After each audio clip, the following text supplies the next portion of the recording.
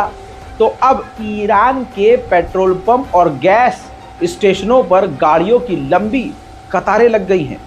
कहीं ऐसा ना हो कि हमला हो जाए और हमारी गाड़ी की टंकी खाली रहे।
लंबी लाइन है गाड़ी। खबर यह भी कंफर्म है कि जब ईरान ने अटैक किया तो ईरान के तमाम संगठनों ने अपने अपने जगह से हमला किया। हिजबुल्लाह ने भी जमकर उसी वक्त हमला शुरू कर दिया था। इजराइल की मिलिट्री पूरी तरह से बौखला गई कि कहां से रोके और कहां हमला करें। दूसरी तरफ इराक के आसमान में कई बार इजराइल के खिलाफ दंदनाता हुआ जाता हुआ मिसाइल और रॉकेट और ड्रोन ईरान का नजर आया।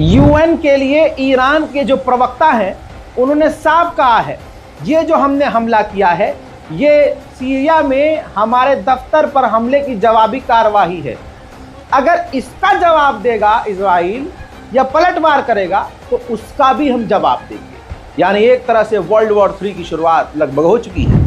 मेरे दोस्तों, कहने वाले कुछ भी कहते रहें, लेकिन शेर की दहाड़ से ऐसी भगदड़, चाहे शेर ने आधा किलो गोश्त मुंह में रख के फाड़ा ना हो, लेकिन शेर की दहाड़ से ही इजराइल के डरपोक यहूदियों में कुत्ते की तरह, भेड़ बकरियों की तरह भगदड़ मची। देखिए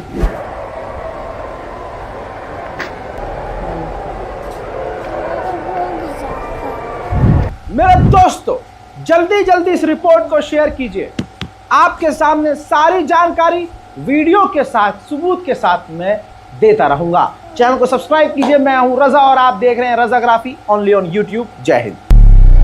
भाई साहब, आज तो दिल खुश हो गया। मतलब रज़ा भैया की वीडियो देख कर के, वो भी एकदम प्रूफ के साथ हम लोगों ने देखा कि क्या हाल हो रहा है इज़राइल वालों के ऊपर और इज़राइल के रहने वाले लोगों के ऊपर। बहुत ज़्यादा सुकून जो है मेरे दिल को मिल रहा है, इसलिए क्योंकि जो उन्होंने किया ना पैलेस्तीन के मुसलमानों के साथ, उसके उस दुख के आगे ये खुशी भी जो है ना बहुत ज़्यादा नहीं है। मैं चाहती हूँ कि और ज़्यादा मिसाइल उन देश पे गिरे। जो मैंने दुआएं की थी रमज़ान के पाक महीने में फ़लस्तीन के सपोर्ट में, तो वो जो है लगता है रंग ले आई है। मेरी मेहंदी की रंग जो है अभी तक गई नहीं है, लेकिन मेरी दुआओं में जो जितनी भी दुआओं का असर जो है स्टार्ट हो गया है। जैसे ही ईद ख़त्म हुआ, अल्लाह पाक ने जो अपनी ईदी जो है हम मुसलमानों पर कुर्बान कर दी है। और आप देख सकते हो कितना अच्छा नज़ारा है। जो फ़लस्तीन को सपोर्ट कर रहे थे, कल तक जो रो रहे थे उसके लिए, आज वो खुशी मना रहे हैं कि उनके दुश्मनों का हाल भी वैसे ही हो रहा है जो उनके ऊपर गुजरी थी ये सारी चीज़ें। तो बहुत अच्छा लगा ये वीडियो रज़ा भाई का, और वो भी पूरी प्रूफ के साथ हम लोगों ने देखा। कुछ भी झूठ नहीं था इस वीडियो में, हर चीज़ का जो है रज़ा भाई ने पूरा प्रूफ दिया है। तो वैसे आप सबका क्या राय है, आप कितने ज़्यादा खुश हो? खुशी के नाते इस वीडियो को शेयर कर दो अपने फैमिलीज़ के